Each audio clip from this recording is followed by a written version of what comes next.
નમસ્કાર વાલા વિદ્યાર્થી મિત્રો, ધોરણ 9 સંસ્કૃત એમાં જે છઠ્ઠો એકમ છે સર્વ ચારુતરમ વસંતે એનો ભાષાંતર આપણે અગાઉના વિડીયોમાં કરી ચૂક્યા છીએ.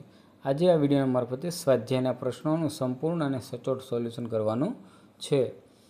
વિદ્યાર્થી મિત્રો, ખરેખર આ આખું સોલ્યુશન છે તમને ખૂબ ઉપયોગી નીવડશે. એટલે તમે જો ચેનલમાં નવા છો તો ચેનલને લાઇક શેર કરો અને આવા જ વિડીયો જોવા માટે તમે જોડાયેલા રહો. મિત્રો, સર્વ ચારુતરમ વસંતે એના સ્વાધ્યાયમાં પહેલો પ્રશ્ન એવો છે: અધોલિખિતેભ્ય વિકલેભ્ય સમુચિત ઉત્તરમ ચિત્વા લિખત. એટલે કે પહેલું છે કે વસંતે પવન કીદૃશો ભવતી.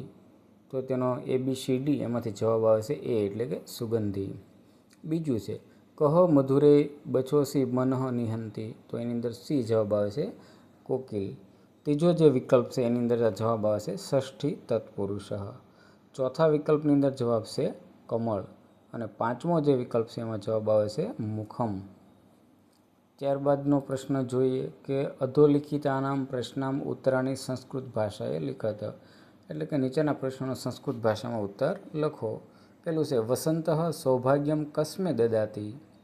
તો તેનો ઉત્તર છે વસંત વાપી જલેભ્ય પ્રમદા જનેભ્ય આમ્રદુભેભ્ય ચ સૌભાગ્યમ. બીજું છે અલકાહ કિદશાહ સંતિ. ઉત્તર છે અલકાહ ચલાહ નીલાહ ચ સંતિ. ત્રીજો છે પ્રશ્ન લક્ષાર રસ રજિતાની વાસાંસી કિદશાંતિ સંતિ. ઉત્તર છે લક્ષાર સરજિતાની વાસાસિમ તનુની સંતિ. ચોથો પ્રશ્ન છે યુના મનઃ ક અંતિ. એટલે કે કોકિલ યુના મનઃ અંતિ. ત્રીજો પ્રશ્ન છે કે અધોલિખિતાનામ પ્રશ્નામ ઉત્તરાણી ગુર્જર ભાષાએ લિખતા. ગુજરાતી ભાષામાં ઉત્તર લખો. એમાં પહેલું છે કે વસંત ઋતુ કોને કોને શું શું આપે છે. તો વસંત ઋતુ વાવોના પાણીને, મણીઓના કંદોરાવાળી અને ચંદ્રની કાંતિવાળી મહિલાઓને તેમજ મોરથી લચ્છી પડેલા આંબાના વૃક્ષોને સૌંદર્ય આપે છે. બીજું છે સર્વ ચારુતરમ વસંતે અવયને આધારે વસંત ઋતુ વિશે 5 વાક્ય લખો. તો વસંત ઋતુમાં વૃક્ષો ફૂલોવાળા અને પાણીમાં સુંદર કમળો હોય છે. સ્ત્રીઓ પ્રેમસભર હોય છે. પવન સોડમયુક્ત હોય છે. વસંતમાં સમી સાંજનો સમય સુખદાયી હોય છે અને દિવસો રળિયામણા હોય છે. વસંત ઋતુમાં સઘળું અતિશય સોહામણું હોય છે.